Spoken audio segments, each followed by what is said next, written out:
Oi, gente, tudo bem? Que legal que vocês já estavam aí esperando a gente, né? Ansiosos, né? Parece que tem alguns temas que eles, né, nos provocam, nos mobilizam, e a gente está muito feliz de estar aqui, eu particularmente aqui com as minhas duas convidadas, né, que é a Analice e a Nayara.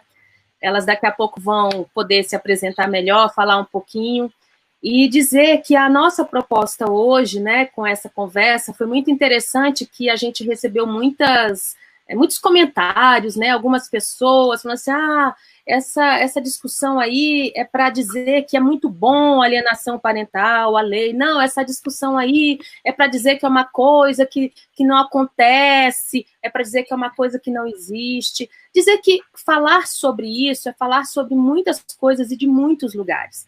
Qual é a nossa grande preocupação, ainda mais pensando na perspectiva do próprio canal Fala Diversidade? A gente quer, na verdade, a defesa de todas as existências. Esse é um princípio que norteia qualquer debate que a gente faça aqui. E aí, qual é a nossa grande preocupação? É quando o campo da judicialização da vida, da judicialização dos afetos, começa, então, a comprometer direitos. E, principalmente, quando determinados conceitos querem ter a pretensão de falar de algo muito mais complexo.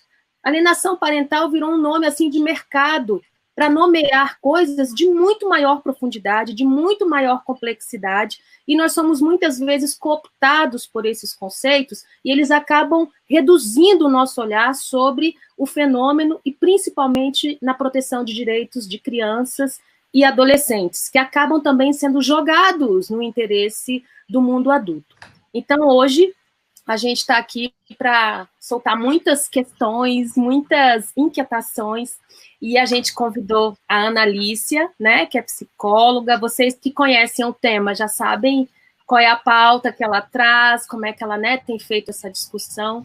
A Nayara, que é advogada, né, e trabalha a partir também de um coletivo importante, que é discutir a questão de gênero, né, um coletivo que se posiciona politicamente a partir da profissão. Isso é muito interessante, porque o patriarcado, gente, ele está estrutural na nossa sociedade, não tem como negar isso, né, o mundo adultocêntrico como patriarcado. Nalícia, dê seu salve aí para os nossos convidados também. A gente é convidado e eles também. Olá, boa tarde a todos e todas. Boa tarde, Cíntia. Muitíssimo obrigada por esse convite. Fiquei muito lisonjeada, porque eu admiro muito o trabalho do Fala Diversidade. Admiro muito o seu trabalho, eu já conheço de longas datas, quando eu ainda era jovenzinha. Obrigada. Nayara eu não conhecia, mas desde já é um prazer. Estávamos aqui nos bastidores conversando. Grande prazer estar aqui com vocês. Espero que tenhamos um debate profícuo e aprofundado sobre esse tema que tem sido tão banalizado e tão naturalizado, né, no senso comum. Muito joia. E aí, Nayara, seu salve para os nossos internautas. Oi, gente, boa tarde. Eu estou super feliz de estar aqui. A gente está aqui nesse confinamento, mas a gente tem um lugar de afeto, a gente tem um lugar de troca, de acolhimento, de discutir esses assuntos que eu acho que, ainda que a gente tenha alguma afinidade teórica, de reflexão, eu acho que isso pode despertar novos interesses, né, quando a gente consegue ampliar por meio da rede. E essa é uma oportunidade incrível que a gente tem que reconhecer, né? Eu estou muito feliz de estar aqui com a Cíntia, a gente já tem uma troca há algum tempo, Cíntia é uma parceira, admiro muito a Cíntia, o trabalho dela. A Analícia também estou conhecendo pessoalmente, né, agora, mas já li bastante o que você escreve, e, assim, e para mim é uma honra realmente enorme, porque quando eu pesquiso o tema de alienação parental, não tem como a gente não falar do seu nome. E é por isso que eu estou muito satisfeita e acho que, de fato, é um tema que desperta muita curiosidade. Tem um pouco da banalização, mas tem um pouco da vida de cada um e de cada uma envolvida. E eu acho que é por isso que tem tanto interesse, né? A gente vai falar de um outro que muitas vezes é da gente também. E eu acho que é por isso que é tão atraente esse assunto, né? Então, assim, vamos lá. Espero que o nosso debate seja rico também. E que a gente consiga dialogar aqui e trazer todo mundo para pertinho da gente. Joia! Bem, então, enfim, tem aquelas pessoas que já estão aqui, que já, né, trabalham com esse conceito, que estão aqui no nosso chat, dizer que é uma delícia receber essas mensagens de afeto. Gente, eu sempre digo, afeto é tudo, gente. Sem afeto a gente morre. Então, assim, dizer que a gente não tem como, às vezes, nomear todo mundo que está falando, mas a gente fica com o coração muito alegre mesmo. Porque é a delícia do encontro virtual, né? Essa possibilidade de escrever sobre os afetos. Então, é muito bom. Então, dizer que tem gente que está aqui que talvez nunca tenha ouvido falar, tá por uma curiosidade. Algumas pessoas já não conseguem deixar de falar isso todo dia, né? E algumas falam quando, o que será isso mesmo? Então, para isso, eu gostaria, então, de pedir que a Analice, enfim, como bem colocou a Nayara, ela é uma pesquisadora no campo, tem publicações, e eu acho que ela vai trazer, eu tenho certeza que ela vai trazer muitas informações aí sobre o que esse negócio é chamado alienação parental. É doença, Analice? Bom, segundo definição do Richard Gardner, um psiquiatra norte-americano, que definiu a síndrome da alienação parental na década de 80 nos Estados Unidos, se trata de um distúrbio infantil que surgiria em meio às disputas judiciais entre os seus pais. O que chama a atenção na história desse tema, eu que acompanho os desdobramentos desse tema pelo menos há uma década, né? Então, assim, o que mais chama a atenção é a rapidez com que esse tema foi importado para o Brasil, em meados dos anos 2000. Ele vem importado pelas associações de pais separados, associações essas que majoritariamente eram compostas por homens não guardiões. Então, muitos homens viam na defesa desse tema da síndrome da alienação parental uma forma de fazer frente às guardiãs, né? Esses homens se viam alixados ou excluídos, muitas vezes, da participação nos cuidados infantis, os cuidados de seus filhos. Esse tema, ele surge junto com o debate da guarda compartilhada, né? Em 2008, a guarda compartilhada, né, já estava para ser aprovada, foi aprovada em 2008. A gente não pode historicizar a noção de alienação parental sem falar da guarda compartilhada, né? Porque a gente tem um salto qualitativo de uma coisa para outra. Durante uma década, debatemos a guarda compartilhada. Em 2008, é definida, então, a lei da guarda compartilhada. E, nesse mesmo ano, os pais, no Brasil, criam um novo projeto de lei, agora no sentido de criminalizar o que eles estavam chamando de alienação parental. Por que eu disse que tem um salto aí? Porque até 2008, essas associações de pais separados lutavam pela igualdade de direitos e deveres entre pais e mães separados. Em 2008, eles veem, então, que a lei é aprovada, e aí nós não trabalhamos uma cultura da guarda compartilhada, né? As associações, então, se empenharam em disseminar no campo jurídico e no campo social o que eles estavam chamando de alienação parental. Mas, afinal, é alienação parental ou síndrome da alienação parental? Então, a síndrome não possui reconhecimento científico, né, nos manuais classificatórios, desde a sua criação, já na década de 80, pelo Gardner. As associações de pais separados, então, retiram o termo síndrome e passam a usar a nomenclatura alienação parental. Eu quero destacar também que alienação parental é um outro termo utilizado por um outro autor norte-americano, chamada Douglas Dornall, mas eu não vou entrar nessa questão agora, porque o que acontece no Brasil, efetivamente, é a retirada do termo síndrome para, assim, então, deixar de chamar atenção para o tema que não tinha reconhecimento científico. Em 2010, a lei é aprovada, a lei da alienação parental. A lei vai definir o ato de alienação parental como a interferência na formação psicológica de crianças e adolescentes, como uma espécie de uma manipulação para que a criança rejeite estar na companhia do outro guardião. Então, assim, eu queria já desde logo fazer aqui uma ressalva. há muitas pessoas que dizem assim, mas não, a lei, ela não fala de síndrome, em momento algum, a lei está falando de alienação parental, a lei não fala de síndrome. Então, eu queria deixar marcado, porque eu sei que esse vídeo vai ficar guardado, né? Outras pessoas vão assistir depois. Eu quero que vocês tenham a oportunidade de buscarem o projeto de lei 4053, de 2008, que foi o projeto de lei que deu origem à lei da alienação parental. O projeto de lei 4058, peraí, não, deixa eu só conferir aqui, 58 a 53. 53.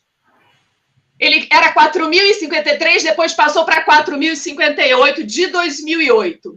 Esse projeto de lei usa indistintamente o termo alienação parental e síndrome da alienação parental. Então, colegas que estão nos assistindo, a lei, já na sua justificativa em 2008, usa essas nomenclaturas como sinônimas. Portanto, os colegas que dizem que a lei não fala de síndrome, a lei não, mas o seu projeto que lhe deu origem fala de síndrome, sim. A lei da alienação parental, ela é apoiada em um livro produzido pela APASE, Associação de Pais Separados. A maioria dos artigos que compõem esse livro versam sobre síndrome da alienação parental e advogam a punição e a criação da lei sobre alienação parental. Além disso, se baseia em livro de uma conhecida desembargadora, hoje aposentada, que tem um livro que defende também a criação da lei sobre alienação parental.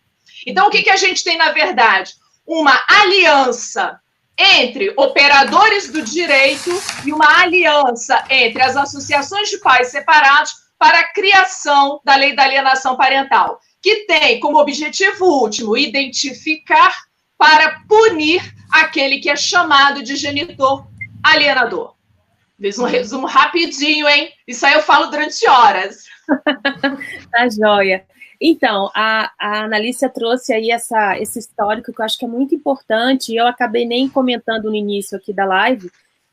Lá em 2008, a gente estava no Conselho Federal de Psicologia, e aí a gente foi informado de que estava acontecendo a discussão desse projeto de lei, e o Conselho Federal de Psicologia soube, então, de uma audiência pública. A gente tentou cavar um lugar nessa audiência pública com a relatora do projeto de lei na Câmara, e eu fui lá, enfim, representar o conselho, e era engraçado, né? Acho que tinha umas 7 ou 6 pessoas na mesa, eu era a única que fazia o contraponto, né, com relação ao projeto de lei. Inclusive, os argumentos eram uma época em que tinha saído aquele documentário, A Morte Inventada. Uhum. Então, as pessoas estavam muito mobilizadas com aquele vídeo. Nessa audiência, havia pessoas adultas já falando das suas histórias de sofrimento. Então, foi um contexto de muita comoção, né, naquele momento e tal. E nós apresentamos algumas preocupações. E dentre essas preocupações, né, aliás, tem muitas, mas querendo dialogar agora com a Nayara, pensando que há um movimento hoje, dentro até de um campo de uma sociedade que se diz, né, mais racionalizada, né, dentro de um campo lógico, formal, de querer pegar a vida vivida e todos esses elementos da vida vivida, dos afetos, e transformar isso num processo de judicialização.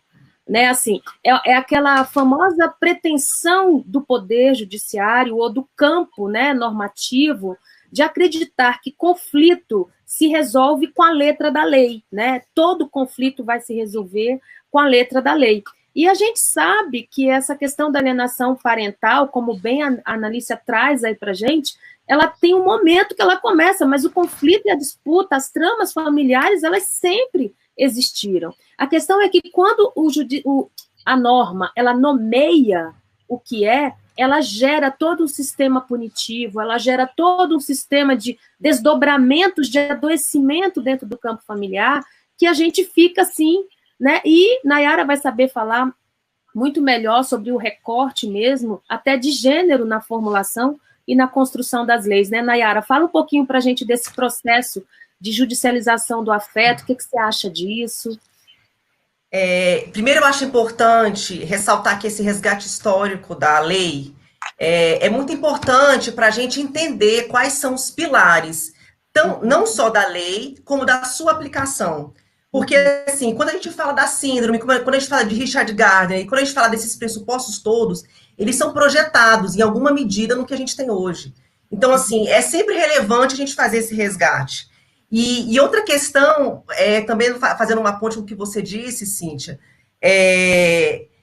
a própria aprovação da lei de alienação parental, ela veio com uma cara de avanço. Então, assim, é o judiciário entendendo que vai incorporar um novo saber e, a partir dali, vai ser capaz de proteger crianças e adolescentes que estão em situação de risco e, portanto, se enquadram dentro daquele diagnóstico de síndrome de alienação parental ou de alienação parental.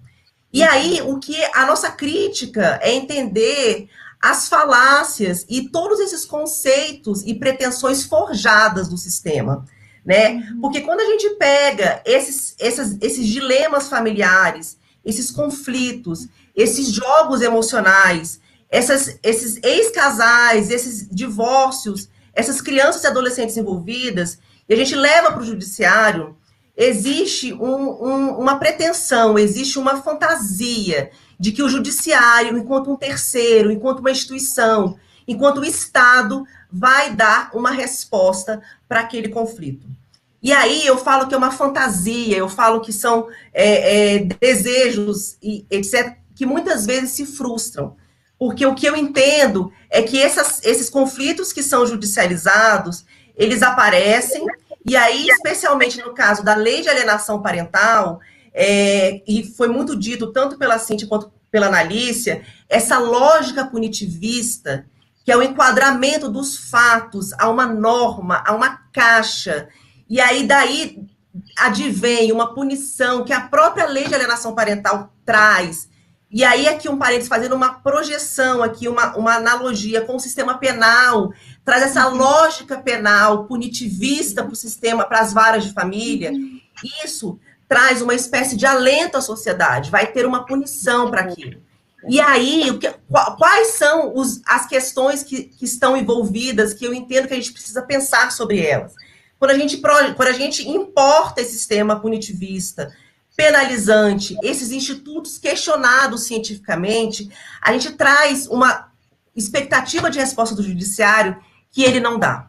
E pior, e aí a crítica que a gente pode pensar aqui coletivamente é se ele não só não dá essas respostas, como acirra esses conflitos.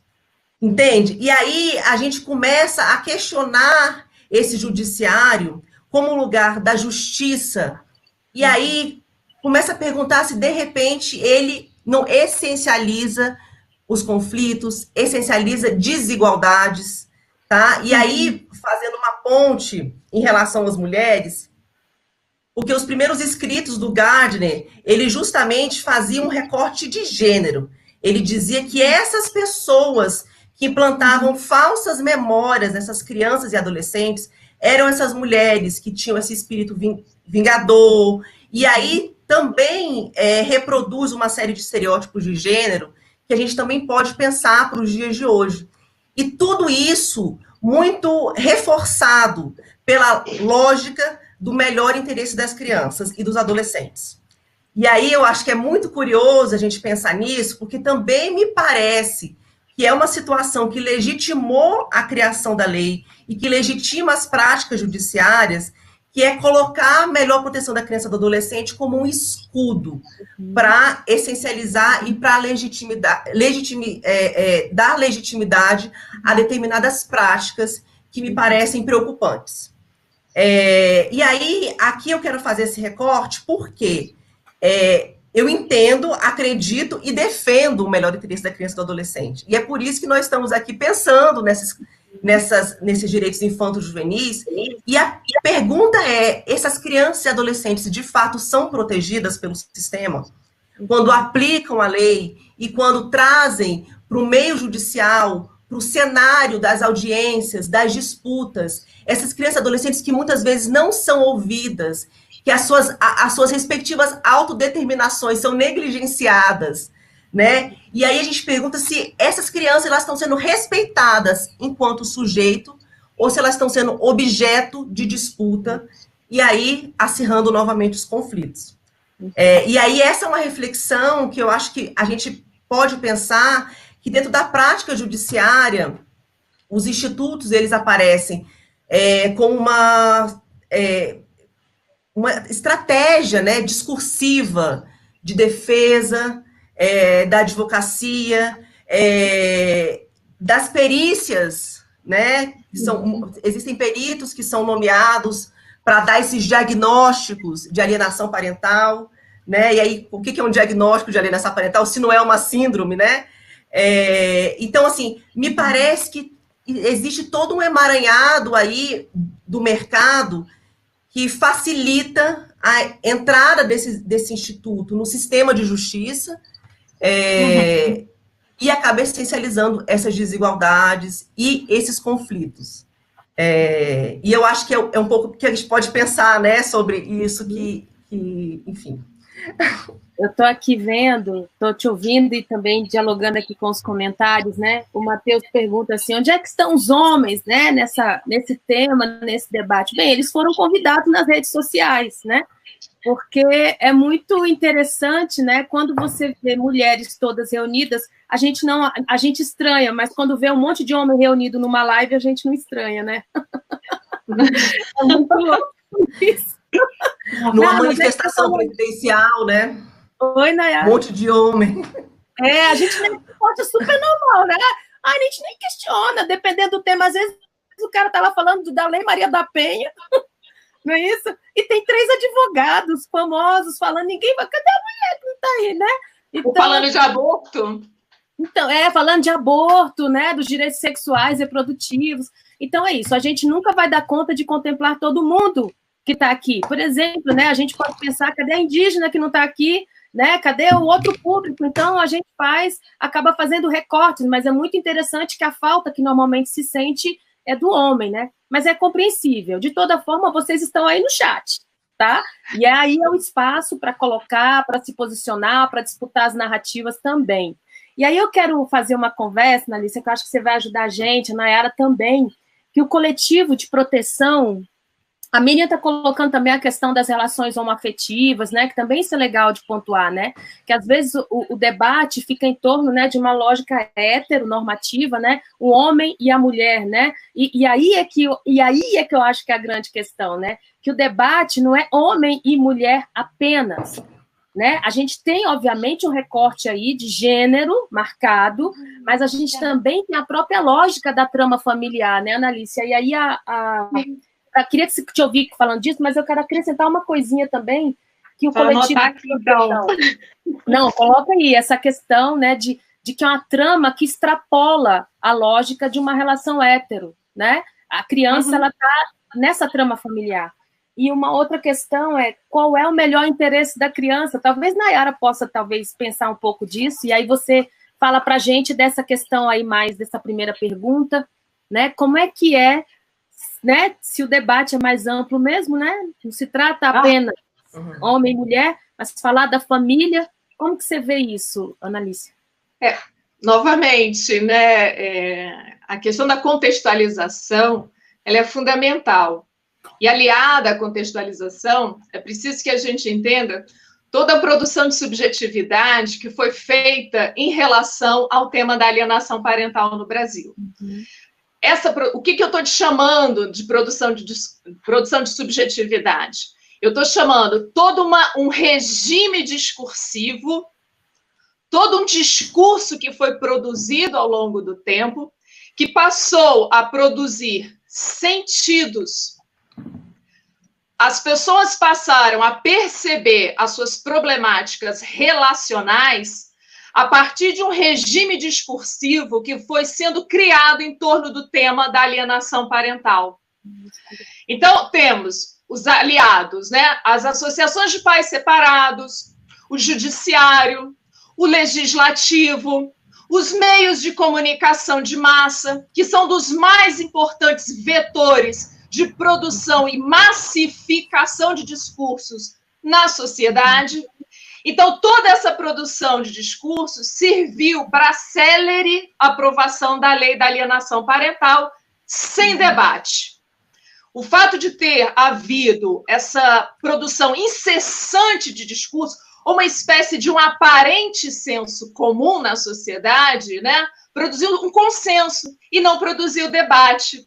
É muito interessante quando a Cíntia aponta que o Conselho Federal não foi uma das instituições convidadas a participar da única audiência pública em relação à lei da alienação parental.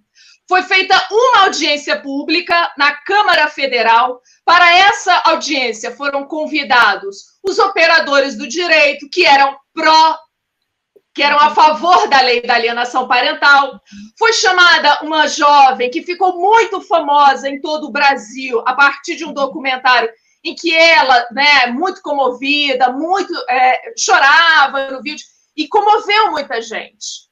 Então, assim, era a vítima que estava presente ali, dizendo que ela era um exemplo de pessoa alienada pela mãe. Então, é muito curioso que os atores, as instituições do controle social, elas não participam, controle social e instituições ligadas à defesa dos direitos de crianças e adolescentes, como Conanda, por exemplo, não foram convidados a participar dessa audiência pública, certo? Então, a lei é aprovada e no dia seguinte, nos telejornais, né, a Fátima Bernardes chega para dizer para todo mundo assim, olha, agora falar mal de pai e mãe tem nome, é alienação parental, e isso pode ter consequências, punições, etc. Então, a partir de 2010, o senso comum passou a entender que falar mal de pai e mãe é alienação parental. Com isso, cola-se um rótulo sobre a problemática do litígio conjugal, a crise do divórcio, as dificuldades vivenciadas pelos pais e mães no pós-divórcio.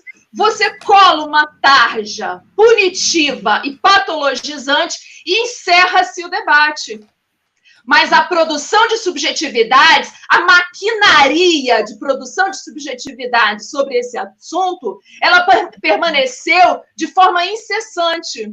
O judiciário fazendo cursos de capacitação dos seus profissionais para identificar alienação parental, recomendações do CNJ, que é Conselho Nacional de Justiça, recomendação do Conselho Nacional do Ministério Público, para que o Ministério Público pudesse se conscientizar sobre essa problemática, né, nas famílias.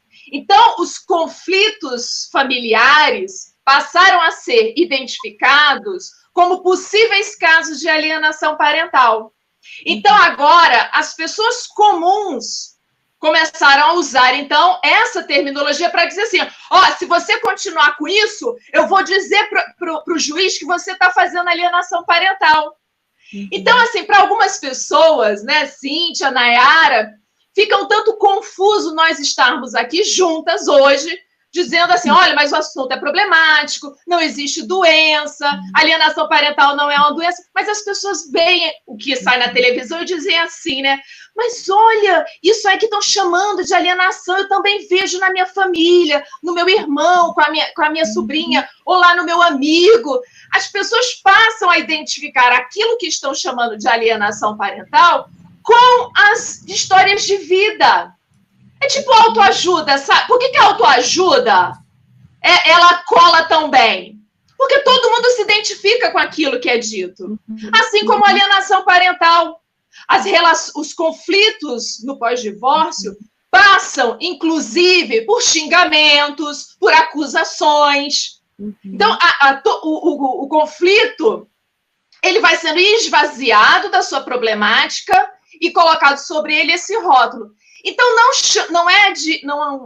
não deve causar espanto o fato de casais homossexuais formados por homens, casais homoafetivos formados por mulheres, se utilizarem também dessa terminologia, porque eles aprenderam no contexto social, nas novelas, eles aprenderam com seus advogados que o conflito agora é sinônimo de alienação parental.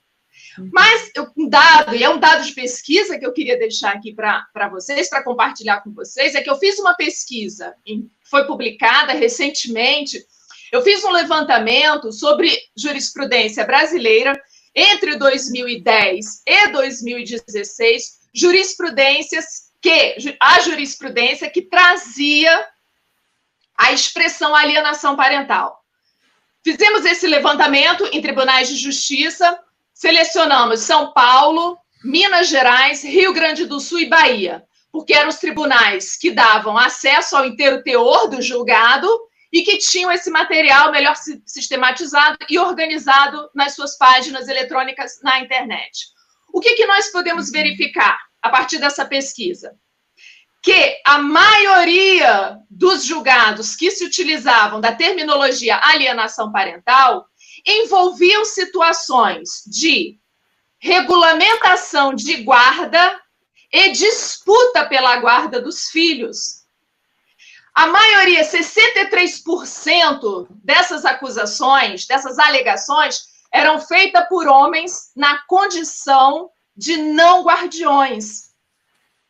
19% eram feitas por mães não guardiãs. 8% eram feitas por avós. E aí vai sucessivamente por tias, irmãs que estão disputando a guarda do sobrinho. Então, vejam, o que eu quero deixar claro, né, para vocês, para as pessoas que estão nos ouvindo, é que a acusação de alienação parental virou um argumento jurídico no sentido de acusação, de desqualificação da outra parte, para que, então, o acusador ganhe a causa para si. Entende? Então, assim, por que tem tanta disseminação o tema?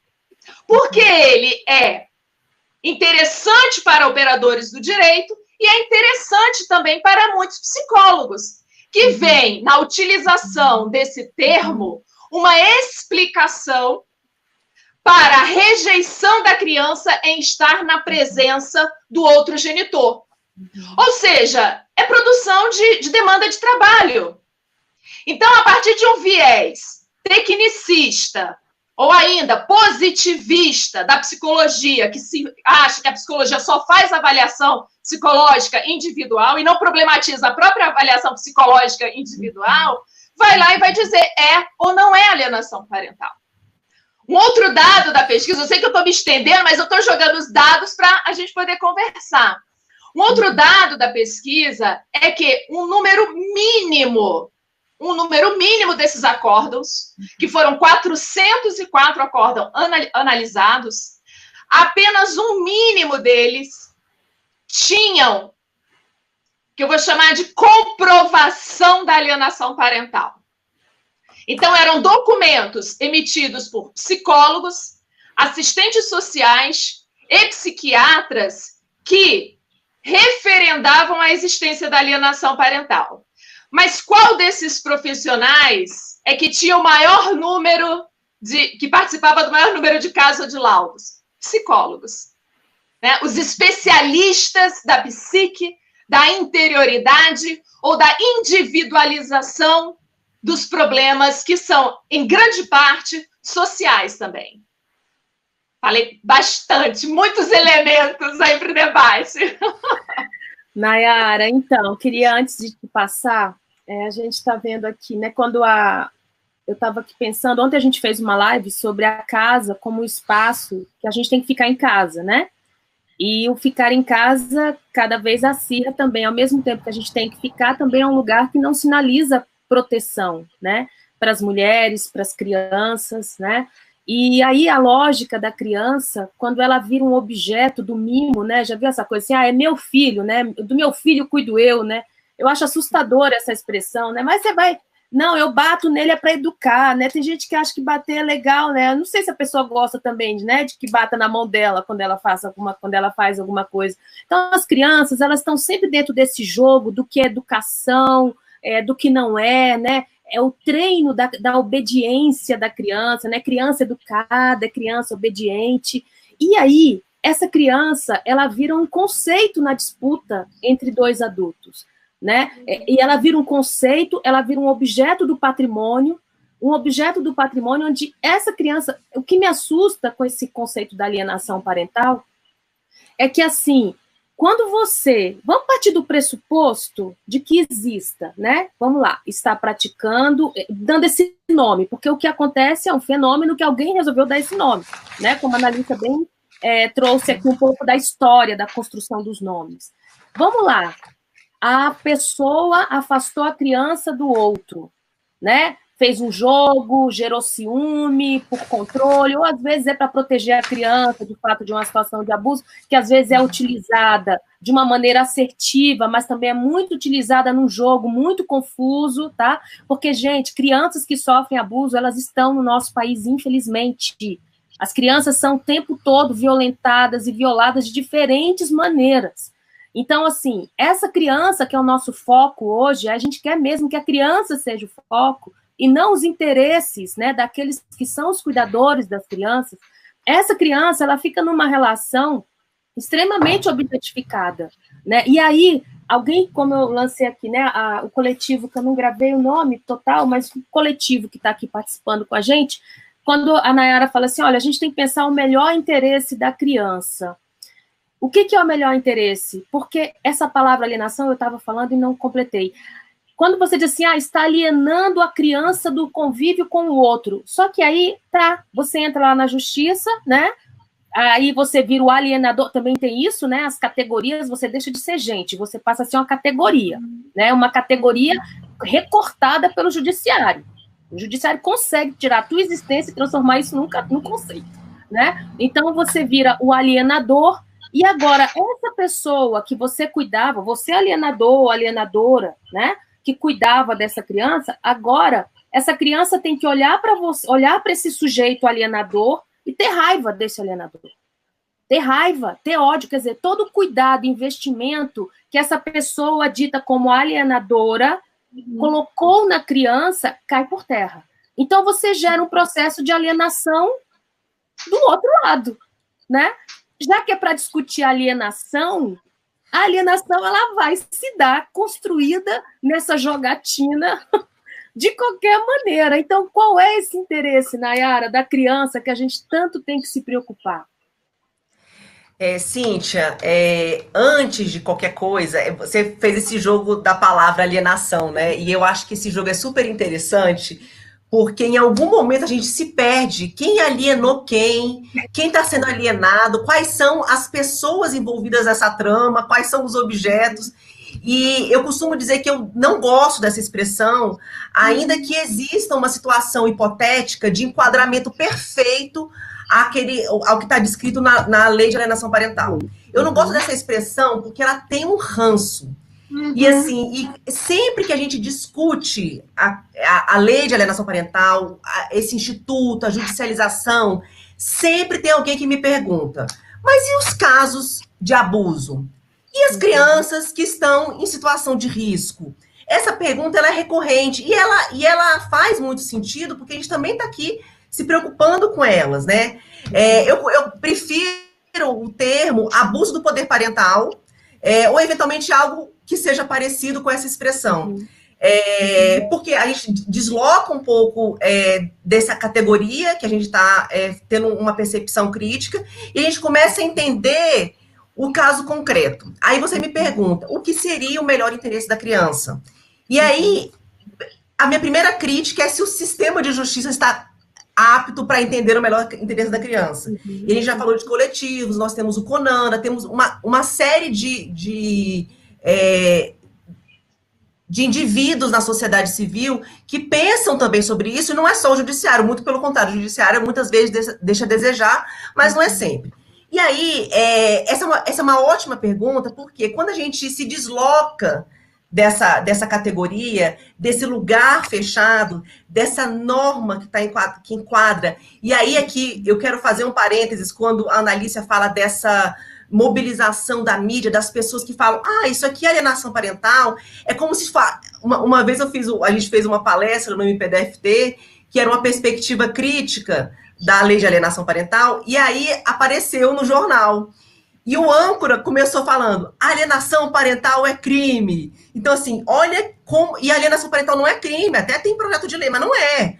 Então, assim, a mobilização é nesse serem nesse sentido. Então, as pessoas começam a entender aquilo como um crime mesmo, e na prática é muito parecido, né? Então, assim, esse deslocamento desse crime, né, desse diagnóstico, então a gente fala, não é doença, mas as lógicas são patologizantes, né? É um argumento jurídico, mas a gente traz a gente pega o argumento jurídico e traz um input do saberes psi. Então, quer dizer, é toda uma trama aí, que uma aparência de algo que muitas vezes não é.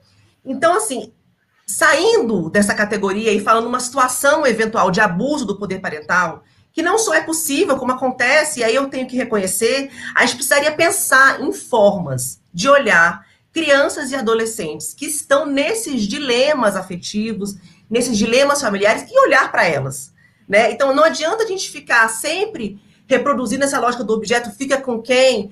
Me parece tão absurdo se a gente começar a pensar, como a analista disse da pesquisa que foi realizada, a gente também, no grupo da Universidade de Brasília, da professora Ela Vieco, a gente fez uma pesquisa de acórdãos do Tribunal de Justiça do Rio Grande do Sul, e a gente chegou a uma série de conclusões semelhantes, inclusive que essas mulheres acusadas de alienadoras, nos próprios acórdãos, tinha outras patologias. Então, essas mulheres eram esquizofrênicas, essas mulheres eram depressivas, essas mulheres... Então, assim, muitos rótulos envolvendo esses sujeitos.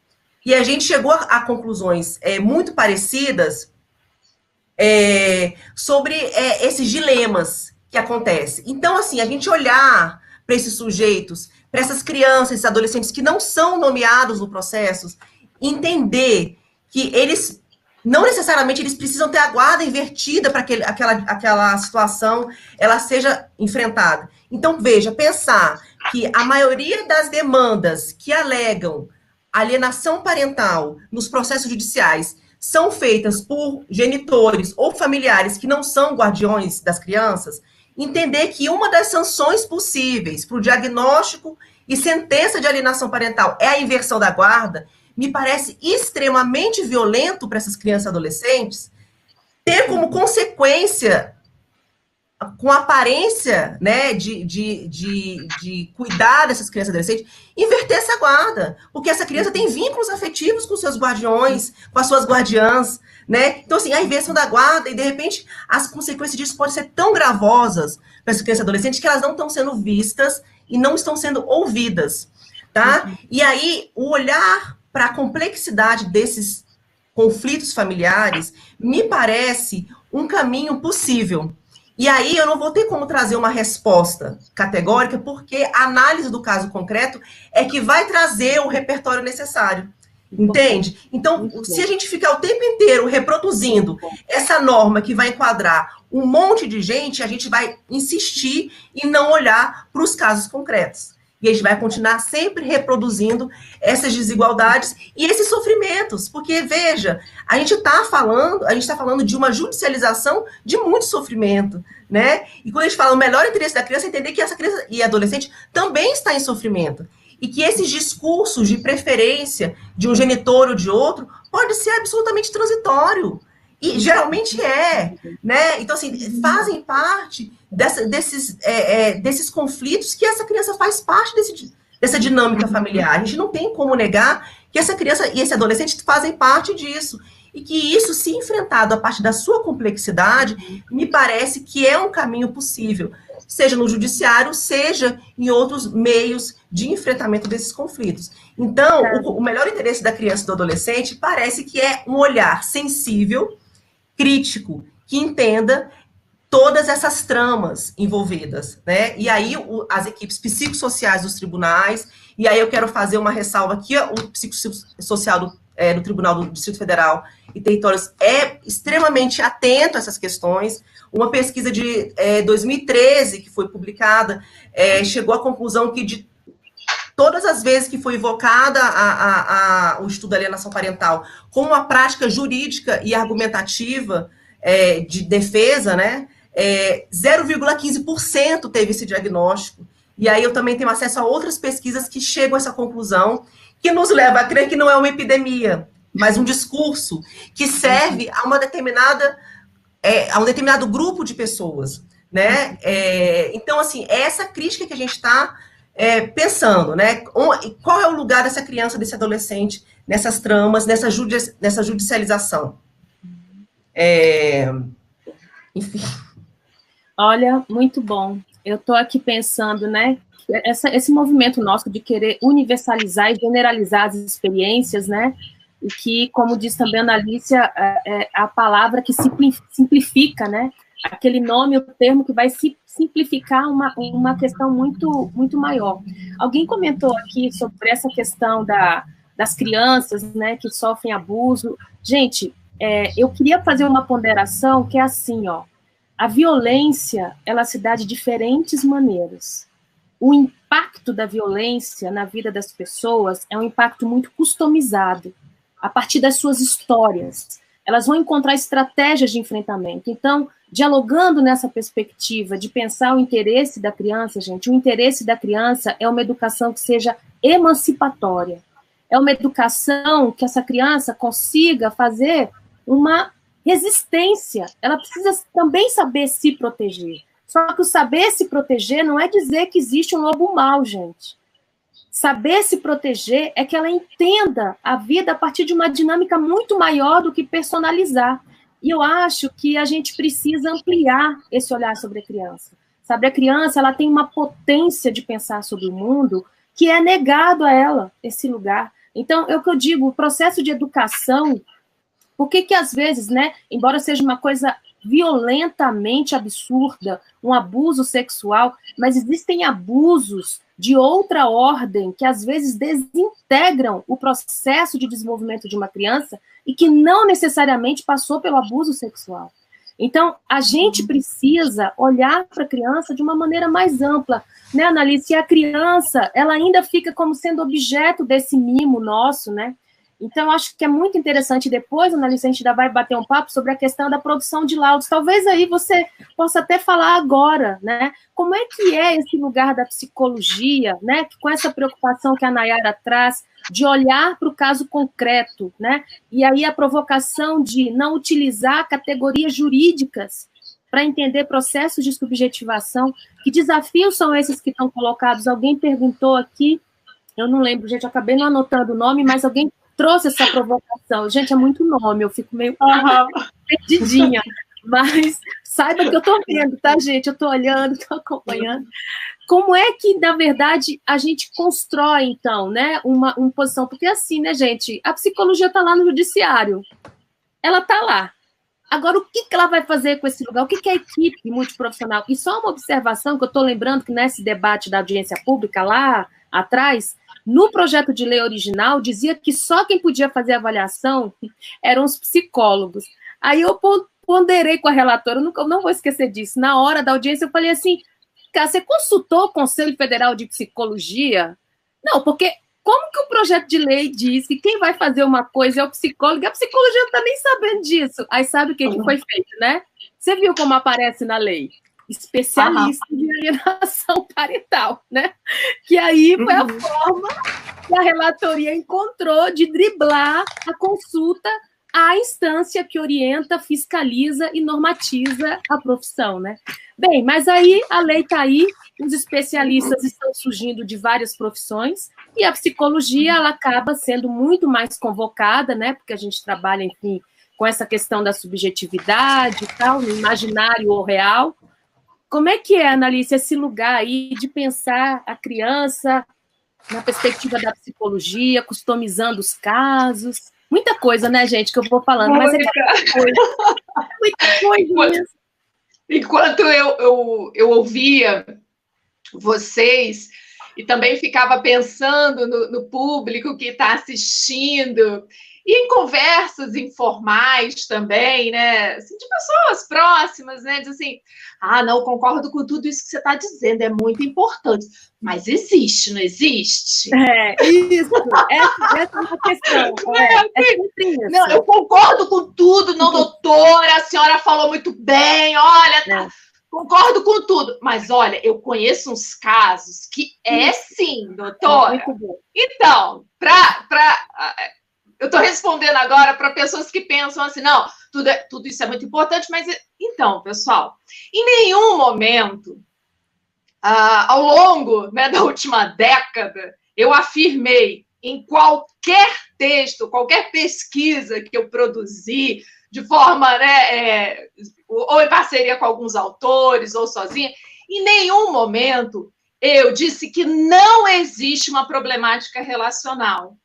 Muito pelo contrário, eu me amparo em autores que, desde a década de 80 do século XX, já apontavam as problemáticas relacionais do pós-divórcio. Esses autores se utilizavam de diferentes termos para denominar uma forma de relação que pode vir a se estabelecer no pós-divórcio. Eles chamavam de alianças parentais, por exemplo, para falar de uma relação muito forte ou intensa que pode se estabelecer entre, comumente, o genitor guardião e a criança. Então, o que esses autores faziam? Buscavam compreender como aquilo se estabelecia, o que contribuía para aquilo, como, por exemplo, a guarda unilateral, né? É apontada como um dos fatores que contribui para que se estabeleçam essas formas de aliança, né? O pai ou a mãe que fica muito colado com a criança, como se a criança fosse um duplo do pai ou da mãe, ou seja, a objetificação dessa criança.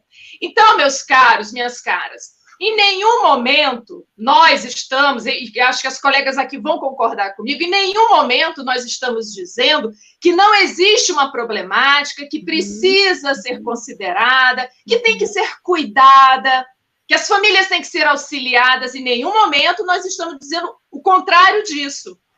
Agora, eu faço o seguinte questionamento.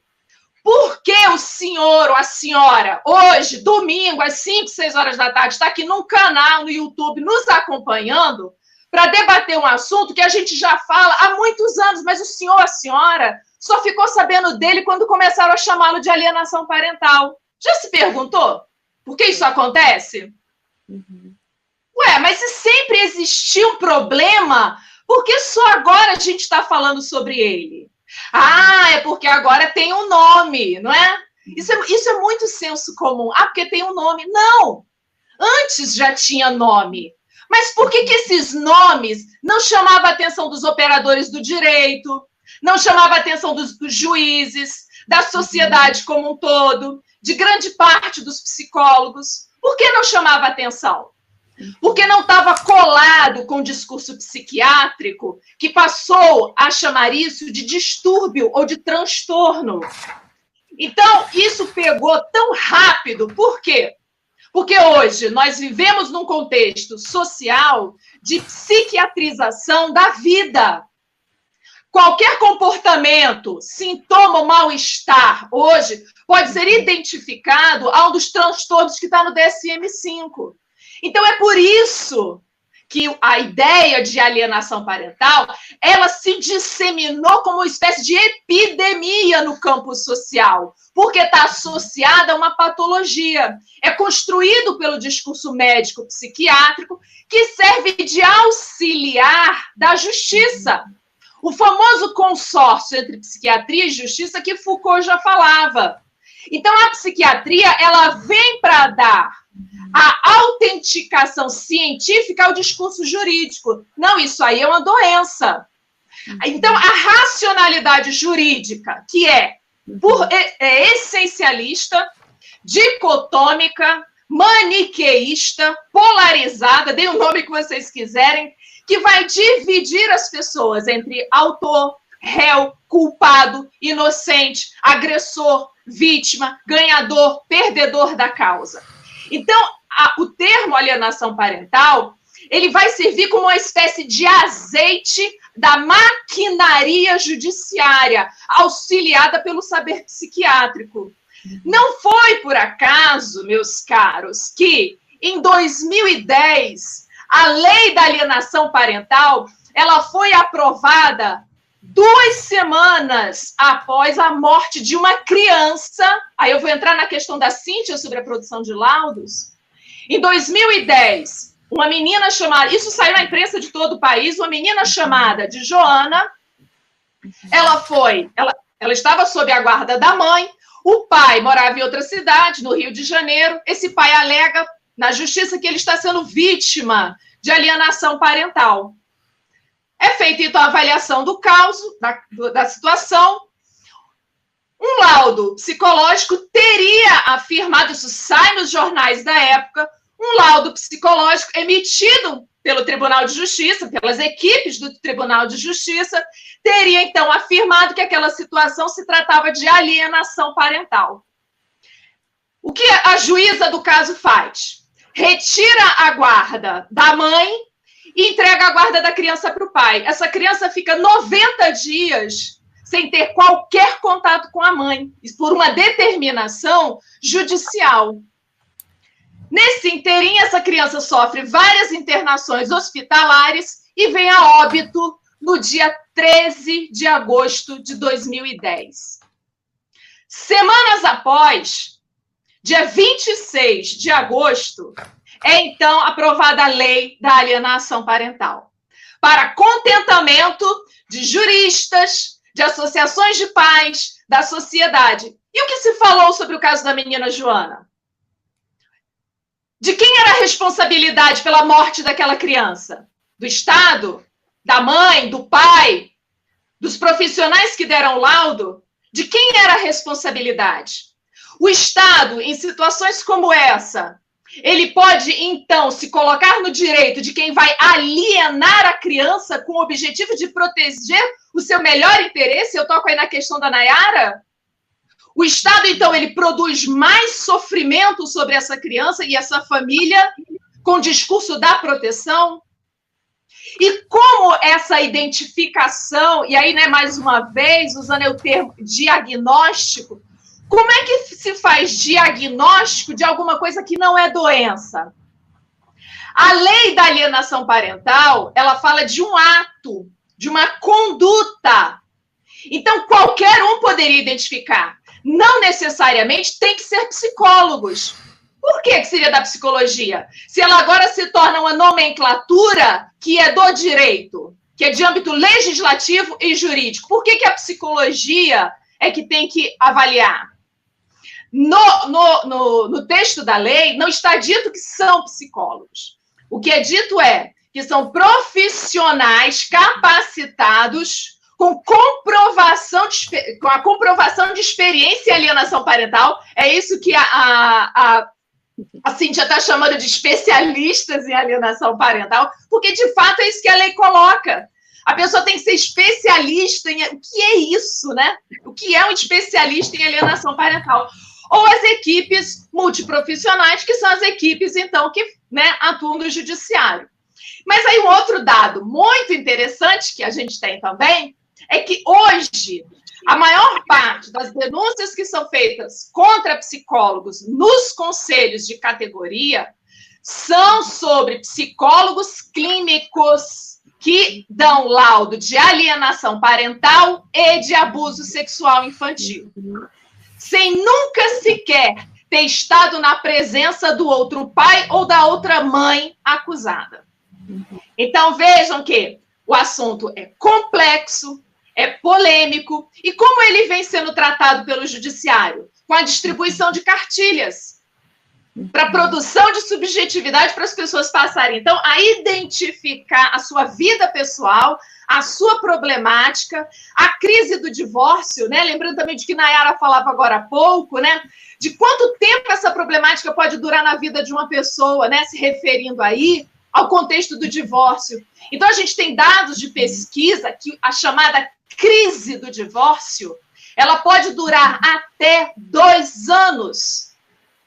Então, assim, só esse termo, né? Aí a gente tem toda a literatura de casal e família, terapia sistêmica, que vai nos auxiliar, que vai nos instrumentalizar com conceitos, com técnicas, com formulações para poder pensar essa problemática relacional que foi esvaziada pelo rótulo de alienação parental.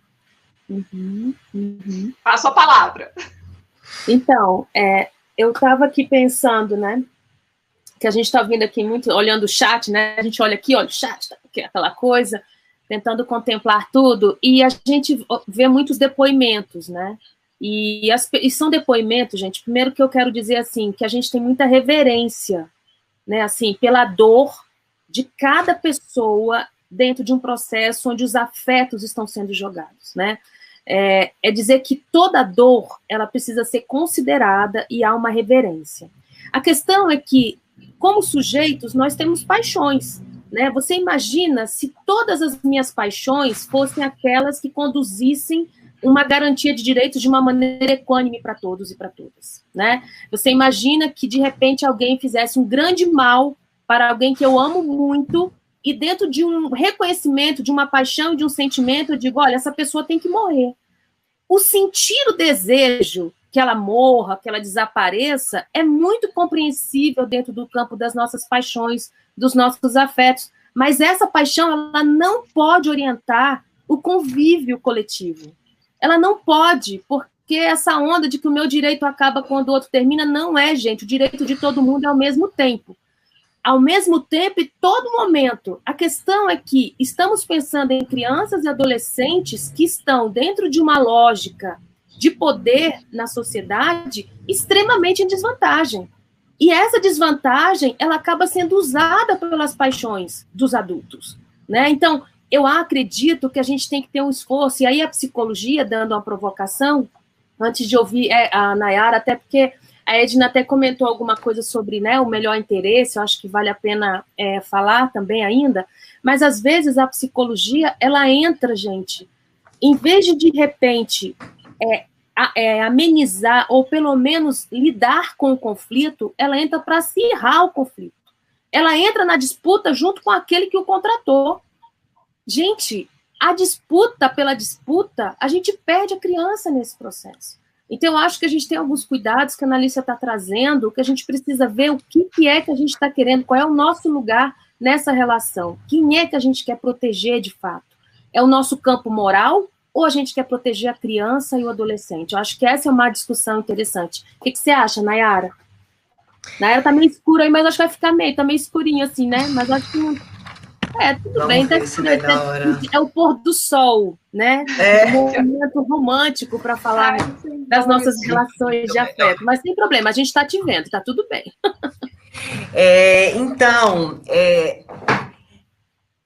Eu queria comentar, já que você citou a pergunta da Edna, e aí também já fazendo um gancho com a sua questão, que ela estranha quando eu falo a expressão diagnóstico. Que bom, Edna, que você estranha, porque é para estranhar mesmo. E a ideia é justamente trazer esse estranhamento no debate do que seria essa alienação parental que a lei traz, né? Então, assim, se ela não é uma doença, ela é o quê? Né? Como que a gente pode caracterizar esse instituto que a gente está chamando de alienação parental? E aí eu falo diagnóstico porque, obviamente, remete a uma ideia de doença, a inserção, como a Analícia disse, da psiquiatria, da biopolítica dentro do campo do direito, é uma crítica, porque a gente fala não é uma doença, mas a gente se comporta como se fosse, né? E aí eu trago também a questão da lógica penal e trago a questão da lógica psiquiátrica. Então a gente pega um crime que parece uma doença, e a gente vai tratar quem e como. Então, assim, para causar estranhamento mesmo, porque os laudos, mal ou bem, a provocação de um laudo técnico, psicológico, psiquiátrico, é justamente diagnóstico de alienação parental, sim ou não. E aí é essa resposta que um magistrado ou uma magistrada quer que seja respondida, porque é essa resposta que foi invocada no sistema de justiça diante daquela situação. Então, assim, que bom que você estranhou, porque eu também acho que é muito complexo falar disso, e é sempre numa perspectiva crítica, tá? Deixa eu fazer um outro comentário, Cíntia, de uma pergunta de uma outra pessoa sobre como é que estão os estudos legislativos no campo, acho que foi a Simone, no campo legislativo sobre a revogação da lei. E aí eu quero trazer que existe um projeto de lei no Senado, que é o 498 de 2018, que veio a partir do relatório do Comitê de Maus Tratos, e a ideia é justamente revogar completamente a lei de alienação parental, inclusive já teve audiência pública, A professora Ela Vieco, representando o nosso grupo de pesquisa, se manifestou, e esse PLS tem um substitutivo da senadora Leila, e ele está em trâmite no Senado agora. Ele foi, inclusive, recentemente aprovado por uma das comissões que eu não me lembro agora. E o lugar onde eu trabalho, que é a Procuradoria Federal do Direito do Cidadão, que é do Ministério Público Federal, recentemente mandou para o Congresso Nacional uma nota técnica se manifestando pela revogação da Lei de Alienação Parental, e é uma manifestação oficial do Ministério Público, mediante a manifestação dos grupos de trabalho, direitos sexuais e reprodutivos e criança e adolescente, né, nessa perspectiva. E, além disso, existe uma ação direta de inconstitucionalidade que foi ajuizada no Supremo Tribunal Federal, é a DI 6273, que foi ajuizada pela Associação de Advogadas pela Igualdade de Gênero, que é a associação que eu faço parte, e foi distribuída para a ministra Rosa Weber, e aí, então, já está em trâmite. Então, já existem instrumentos jurídicos e legais que questionam a validade da lei de alienação parental. E é importante que seja dito que essa ação direta de constitucionalidade, ela foi construída por muitas mãos, a partir desse grupo de pesquisa da Universidade de Brasília, e assinado por um coletivo que a ideia era justamente fazer uma representatividade da sociedade civil, e é uma atuação inédita da Associação de Advogados pela Igualdade de Gênero, e a gente está esperando os próximos trâmites, que acabou que tudo se interrompeu com essa situação que a gente está vivendo. E aí, Cíntia, eu também queria fazer uma outra observação, que também é trazida na petição inicial da ação direta, e também na nota técnica, que é sobre a discussão sobre a importância da lei. Então, peraí, se a gente está falando que tem abuso de poder parental, que é uma expressão que eu utilizei, como que a gente vai lidar com isso nas situações extremas que chega ao judiciário? E a minha resposta é muito simples: a gente já tem material suficiente legislativo que dê conta desses casos. O nosso próprio Estatuto da Criança e do Adolescente, no artigo 98, ele traz uma série de possibilidades de medidas de urgência, medidas cautelares, que podem ser utilizadas em situações concretas de abuso identificadas no judiciário. Então, a gente já tem um repertório legal suficiente para dar conta dessas situações concretas, né? E aí a nossa discussão são todas as tramas que envolvem esse instituto e o que ele vem por trás também. Tem uma outra perspectiva que é importante que a gente diga: a Lei de Alienação Parental é de 2010, né? E ela veio 4 anos depois da Lei Maria da Penha. E algumas pessoas, em algumas ocasiões, me perguntam se existe alguma relação com a Lei de Alienação Parental e a Lei Maria da Penha. Eu não tenho estudos concretos, eu tenho vivência, já trabalhei como advogada há muito tempo, e a gente recebe muitas questões. Essa discursividade que envolve os dilemas da dita alienação parental, ela também permeia as discussões nos juizados de violência doméstica e familiar contra a mulher. E aí é curioso dizer que muitas mulheres silenciam situações de violência que sofrem, ou mesmo que testemunham nas suas casas, com medo das possíveis consequências desse, novamente, diagnóstico de alienação parental que pode causar. Então, além delas serem historicamente desacreditadas, muitas vezes pelo sistema, elas também sofrem esse tipo de ameaça. Oi? Ai, peraí, parece que caiu a Nayara. Será que ela caiu, gente? Será que ela volta? Vamos esperar um pouquinho. Vamos ver se eu consigo falar com ela aqui, para ver se ela volta. Talvez ela tenha que cair de novo. Gente, a gente já continua. Eu tenho até umas questões aqui que eu estou vendo, Analice, que, por exemplo, o Wilson, ele pergunta aqui, não eu só vi. Você viu? As pessoas... Eu estava aqui tentando acompanhar algumas... eu tenho algumas questões aqui, mas eu queria um pouco te ouvir, né? Já que ele está inquieto, não só ele, né, mas outros também. Como que é pensar, né, de repente, esse imbróglio todo, né, dessas relações de poder que estão colocadas na família? Como que, de repente, já a Nayara volta, como que, de repente, a gente pode discutir isso? Bom, a Nayara está trazendo, né, a questão da Lei Maria da Penha envolvida com o tema da alienação parental. Mas aí eu acrescento a essas situações que, né, na verdade, há casos em que há acusações de violência doméstica mesclados com acusações de alienação parental mesclados com disputa de guarda de criança, né? Guarda compartilhada. No mesmo caso, você tem guarda compartilhada, acusação de violência doméstica, acusação de alienação parental. Ou outros, você tem, né? Você tira a questão da violência contra a mulher e coloca a acusação de violência contra a criança, o abuso sexual infantil. Por que eu estou chamando a atenção para isso? É para apontar para quem está nos vendo a complexidade desses casos. Então, veja que uma série de temas hoje, eles podem aparecer entrelaçados nas demandas que chegam às varas de família. Então, entrelaçados, então isso merece todo o nosso cuidado, toda a nossa atenção na intervenção. Não simplesmente no lugar daqueles em que vão produzir a verdade a partir das técnicas de exame, né? Mas a psicologia, os psicólogos e psicólogas estarem atentos a toda uma rede, a toda uma discursividade, os jogos de força em torno dessas temáticas. E aí, quando eu estou falando de jogo de forças, eu quero chamar a atenção para um debate que hoje, né, que a Nayara também estava apontando agora, esse debate em que a lei da alienação parental, ela se encontra no centro de um debate altamente polarizado. Né? Virou uma espécie assim, de fla-flu. De que lado você está? Se você está contra a lei, você então é a favor das mães.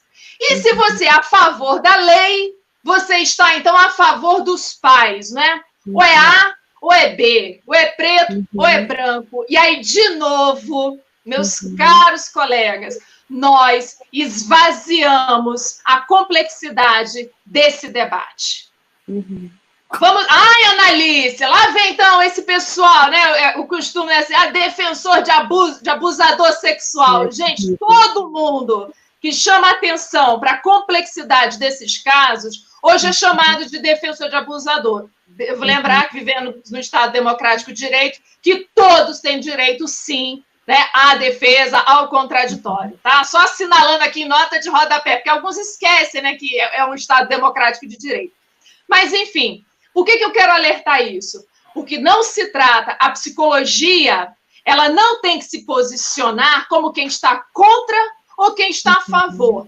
A psicologia tem que levar em consideração essas problemáticas relacionais, os direitos de crianças e adolescentes, como a psicologia pode estar contribuindo, a partir do seu compromisso ético-político, dos seus diferentes instrumentos, teorias, como ela pode estar contribuindo para esse debate.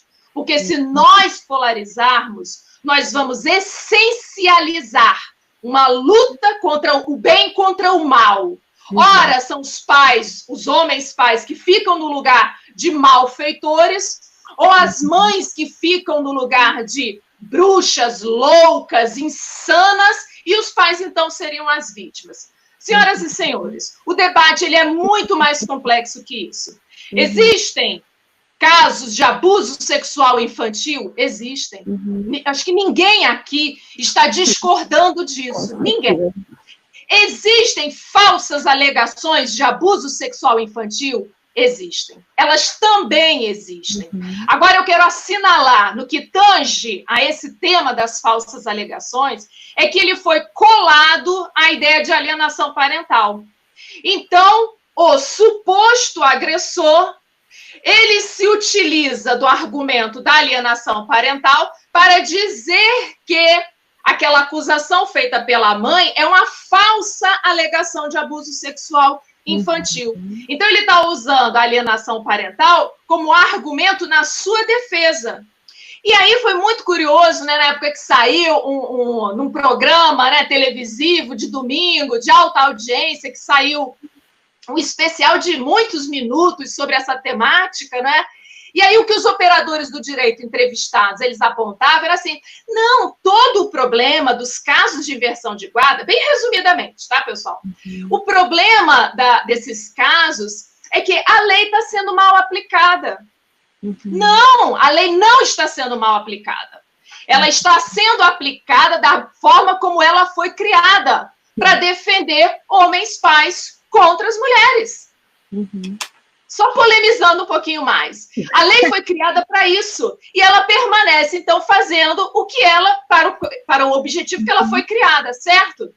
E aí, onde é que eles colocam a responsabilidade sobre essas situações que hoje, então, que desde 2007, vem sendo noticiada nos veículos de comunicação? O problema é que psicólogos não estão identificando o abuso sexual infantil. O problema é que psicólogos não sabem identificar a alienação parental. Ou seja, toda a problemática em torno da lei, ela passa a ser colocada na conta ou nas costas dos psicólogos.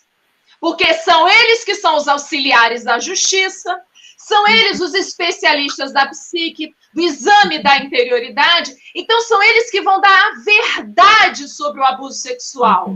E é muito curioso notar nesses manuais de identificação de abuso sexual, ou a própria lei com seus checklists sobre a identificação de alienação parental, é que é uma forma assim, muito simples, né, de identificar.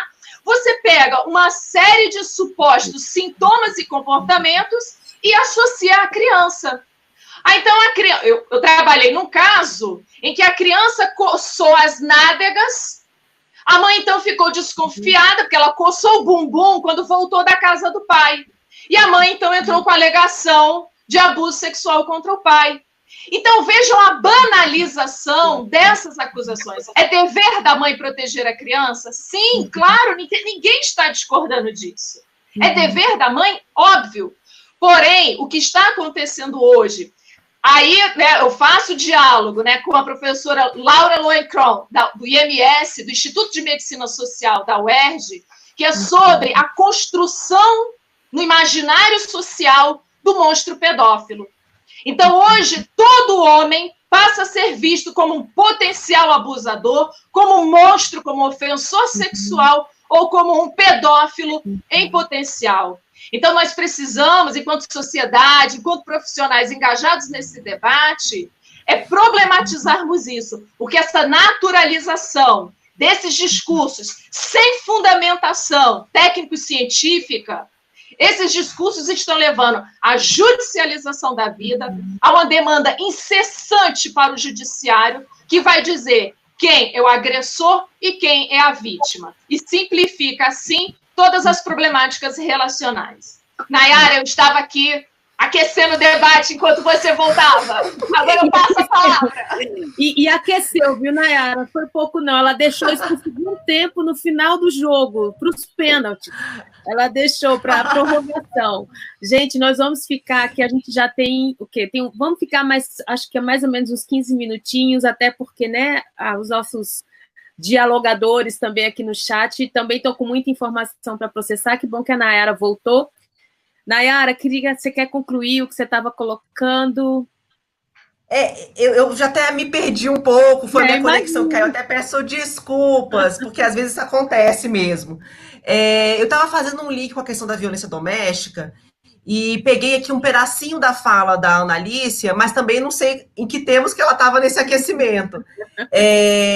E aqui eu quero fazer uma ressalva, porque às vezes o discurso fica muito polarizado, o homem, a mulher, aí a criança fica nessa posição um pouco negligenciada nesse processo, mas assim, para a gente entender que a complexidade desse fenômeno, ela demanda, inclusive, a gente pensar nossas estruturas de poder, né? E aí, por isso que eu digo que esses argumentos jurídicos que estão aí nesses meandros dos processos judiciais, eles também são usados no meio do caminho dos processos. E aí eu digo que, quando a gente fala de judicialização do conflito, de levar para o judiciário os sofrimentos familiares que são reais, eu estou dizendo que, para além de uma sentença que vem eventualmente da inversão da guarda por conta de uma eventual alienação parental, todo esse processo, ele passa por narrativas,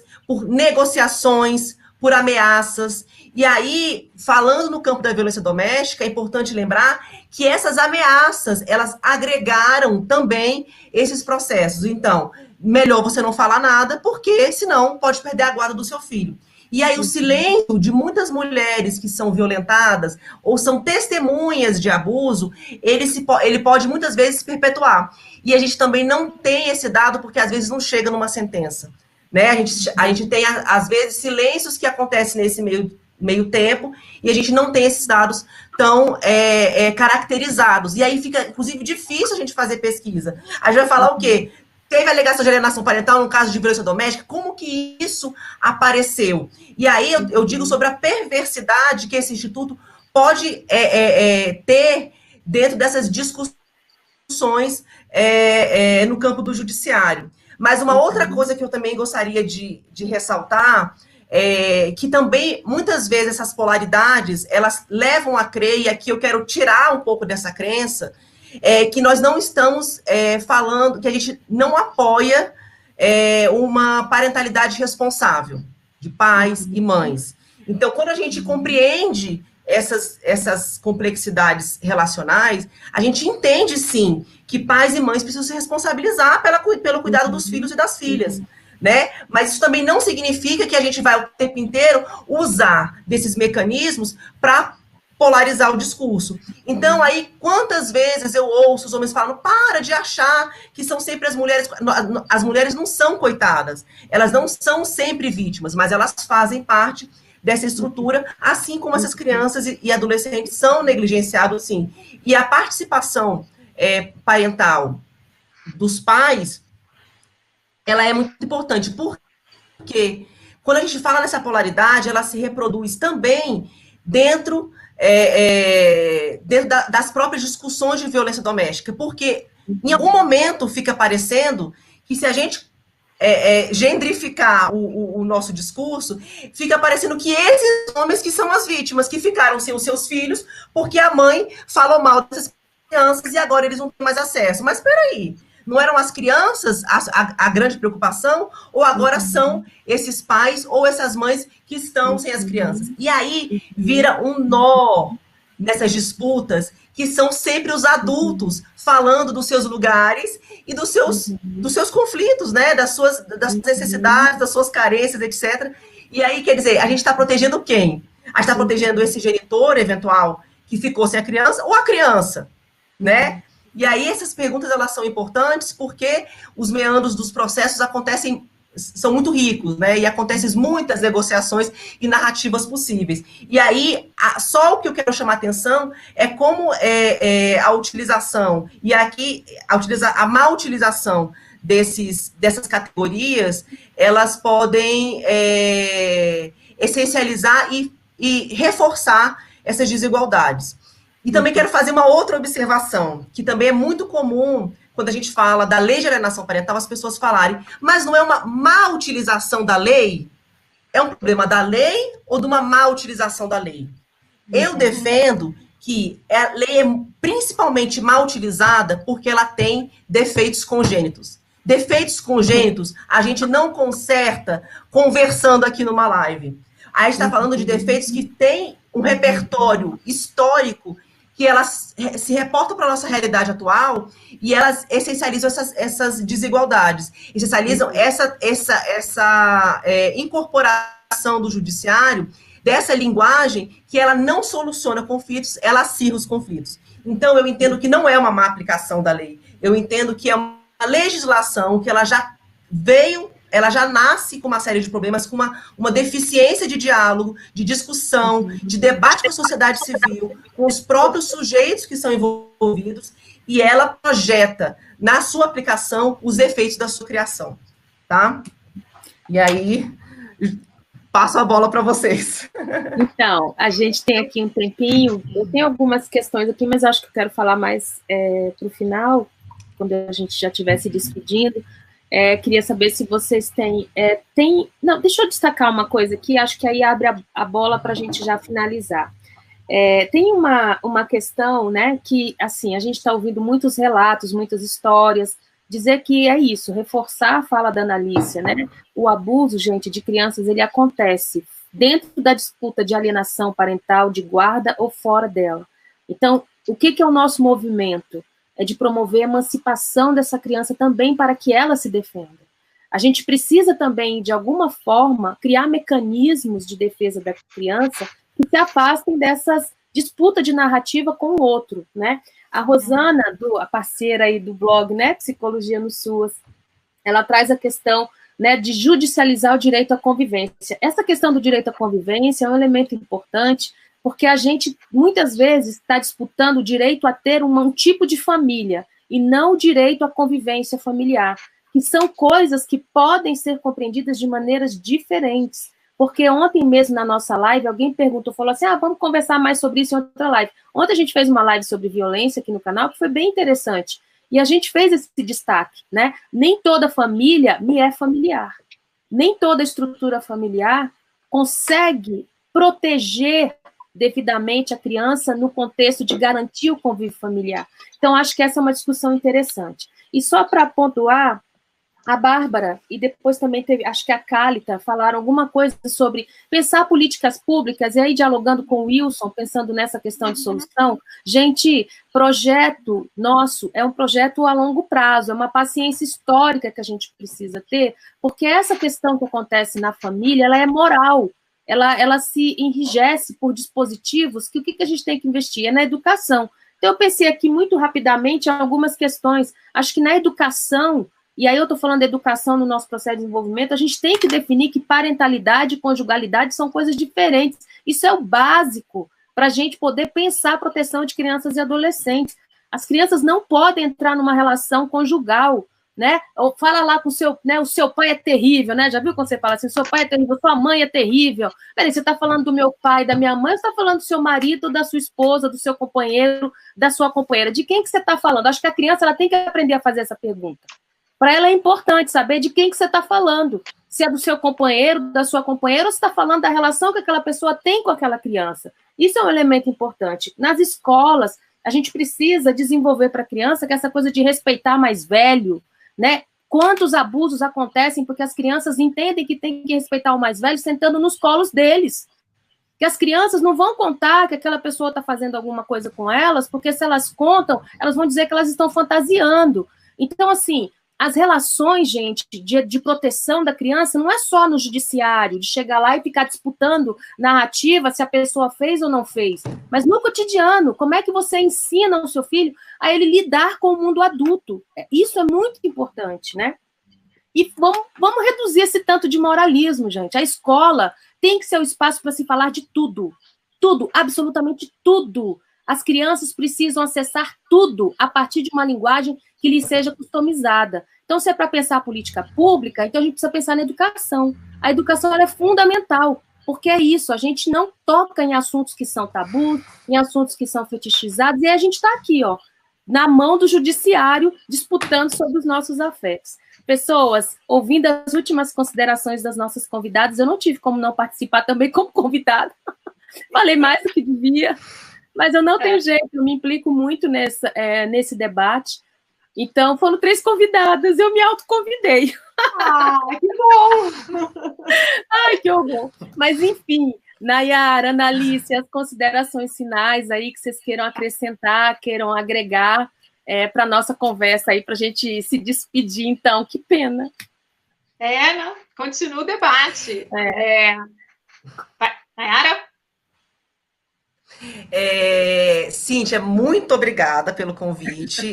Eu estou muito feliz mesmo da gente discutir aqui, e que bom que você é convidado, porque eu acho que você tem muito a acrescentar mesmo. E eu acho que quem ganha aqui somos todas nós e todos que estão aqui participando. Eu acho que a gente tem que ampliar essa discussão, a gente precisa, mas a gente não pode perder de vista que é uma situação muito urgente. Então, assim, ainda... Vocês conseguem me ouvir? Estamos ouvindo. Porque a minha conexão está ruim. Ainda que a gente entenda que a gente precisa amadurecer essa discussão, a gente não pode perder de vista que existem famílias que estão tendo seus sofrimentos potencializados por conta tanto da aplicação da lei, quanto da existência da lei, quanto da inversões de guarda, situações de abuso, são muitas situações extremas.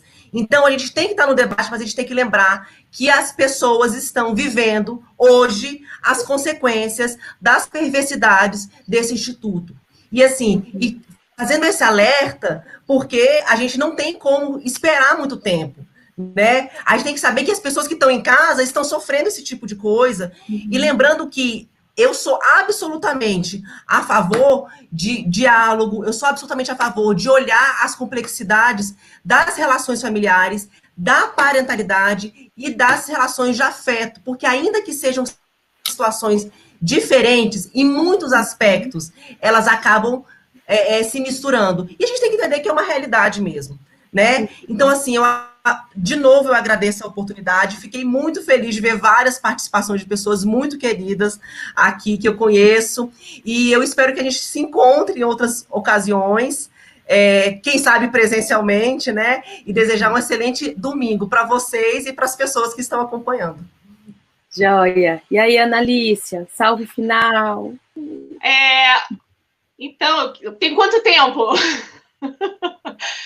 Bom, enquanto psicóloga, pesquisadora do campo social, né, que trabalho no exame dessas narrativas que vão se produzindo no campo social, trabalho em produção de subjetividade, né? E aí eu queria fazer um diálogo com a sua fala, né, de Cíntia e de Nayara, que é uma questão que me chama muito a atenção, todas nós aqui, eu tenho certeza que nós estamos defendendo, né, a emancipação da criança, de seus direitos, que essa criança, né, tenha a sua expressão valorizada, que essa criança efetivamente seja um sujeito de direitos, né? Acho que esse é um ponto comum entre nós aqui, de defendermos isso. Mas eu, enquanto pesquisadora do campo social, eu também não posso deixar de apontar, e aí eu vou na fala de Nayara, o quanto essa ideia dos direitos da criança acabam sendo cooptadas pelo discurso paterno e também pelo discurso materno. Porque quando os pais, os homens pais, não guardiões, eles defendem a criação da lei, eles estão se colocando como vítimas das mães. E os filhos também seriam vítimas das mães. Então, a ideia é que esses homens pais, para terem reconhecido o seu exercício da paternidade e a convivência familiar garantida, eles precisam, então, se colocar no lugar de vítimas ou de alienados, né? E aí, então, a judicialização. Por um outro lado, quando nós falamos das mães guardiãs dos seus filhos, né? E aí o que nós percebemos é a junção novamente. A criança ela é colocada como vítima do pai e a mãe também. Ou a mãe é a primeira vítima, por exemplo, numa situação, né, de violência contra a mulher, a mãe é colocada como vítima e imediatamente a criança também já é colocada como vítima desse homem. E isso foi objeto de pesquisa, até cito aqui, né? Paternidade no cenário da violência contra a mulher, que foi uma pesquisa de doutoramento da Fernanda Simplício Cardoso, né, a tese de doutorado dela, feita na UERJ, e a Fernanda Simplício Cardoso é psicóloga do Tribunal de Justiça de Minas Gerais, professora da PUC, também de Minas Gerais. E o que ela observa? É que em muitos casos, muitos processos que ela foi analisar, esses pais que foram, os homens que foram acusados de agressão, eles tiveram impedida rapidamente a convivência com os filhos. Claro que há toda uma questão da logística, da proteção da mulher, da necessária proteção da mulher, uma medida de proteção, mas nisso a convivência dos filhos, que nunca foram ameaçados ou que nunca tiveram problemas na relação com o pai, também são afastados. E aí eu dialogo com a fala de Cíntia, que nós colamos a conjugalidade com a parentalidade. Então, todos os problemas relacionais, né? A gente está falando de uma violência que é também relacional. Então, esses homens pais têm impedido o contato e a convivência, que é um direito dessas crianças, esse contato, essa convivência é impedida porque o direito dessa criança é colado com o direito de proteção da mulher, o necessário direito de proteção da mulher. Então, como vocês estão vendo, é que pensarmos na emancipação ou pensarmos nessa criança como um sujeito de direito, nós temos, então, que descolá-la do melhor interesse do pai e do melhor interesse da mãe. Entende que a gente tem é produzida uma certa moralidade que nós facilmente aceitamos que a criança pode ser afastada do pai, mas ela não pode ser afastada da mãe. Entende como são dois pesos e duas medidas? E aí sim, o debate de gênero, o debate sobre o patriarcado, o debate sobre o judiciário tradicional, o debate sobre a insuficiência das nossas políticas públicas que garantam o direito de crianças e adolescentes à convivência familiar, se mostram como insuficientes. E aí o judiciário, mais uma vez, né, o judiciário, ao invés de estar ali junto com o Ministério Público, fiscalizando essas políticas públicas, o que faz o judiciário? Começa a trazer para dentro do judiciário a solução, como o Wilson falava. A solução agora está dentro do judiciário. É fazer oficina de parentalidade, oficina de divórcio e parentalidade, é fazer constelação familiar, juiz agora fazendo constelação familiar. Então, ao invés de a gente estar investindo no campo social, produzirmos incentivo ao exercício da paternidade responsável, o exercício da guarda compartilhada. Todo mundo que está aqui nos assistindo já ouviu falar, ou mais ou menos tem uma definição de alienação parental. Mas eu custo a crer que todos saibam definir ou saibam como se executa, de fato, uma guarda compartilhada. Entende? Então, assim, os discursos, eles são tendenciosos, parciais, muitas vezes. Então, esse debate, meus caros, a gente não está encerrando hoje nessa live, né? Eu espero que saiam com muitas questões, muitas provocações, muitos incômodos e continuemos com esse debate, porque ele deveria ter sido feito já há mais de 10 anos atrás. E nós chegamos agora, né, a reboque do avanço da lei da alienação parental e de uma produção de subjetividade judicializante e patologizante sobre as relações no pós-divórcio. Obrigada, Cíntia. Obrigada, Nayara. Obrigada por todos. Desculpa, falei demais. Não, que isso. Não, mas é porque o tema ele é muito complexo. Eu queria, antes de finalizar, porque eu acho tão ruim quando as pessoas colocam questões, né? E aí, como eu estou nesse lugar ainda de mediadora convidada, autoconvidada, mas eu queria fazer um destaque aqui, que a Alessandra traz, o coletivo destaca. Gente, se uma criança presencia um marido agredindo a sua esposa, ou as duas cuidadoras numa relação homoafetiva, tentando dialogar com a Miriam, que traz essa preocupação, se essa criança está presenciando isso, a gente não está discutindo aí conjugalidade e parentalidade, ela está desprotegida. Ela está desprotegida. A gente não pode entender que o fato quer dizer que, então vocês estão dizendo que se o cara está batendo na mulher, ou se está acontecendo uma violência entre os pais, quer dizer que tudo bem para a criança? De jeito nenhum. Ela não tem que estar nesse ambiente, ela não tem que estar nesse espaço e ela precisa de proteção. Ela é a parte mais vulnerável.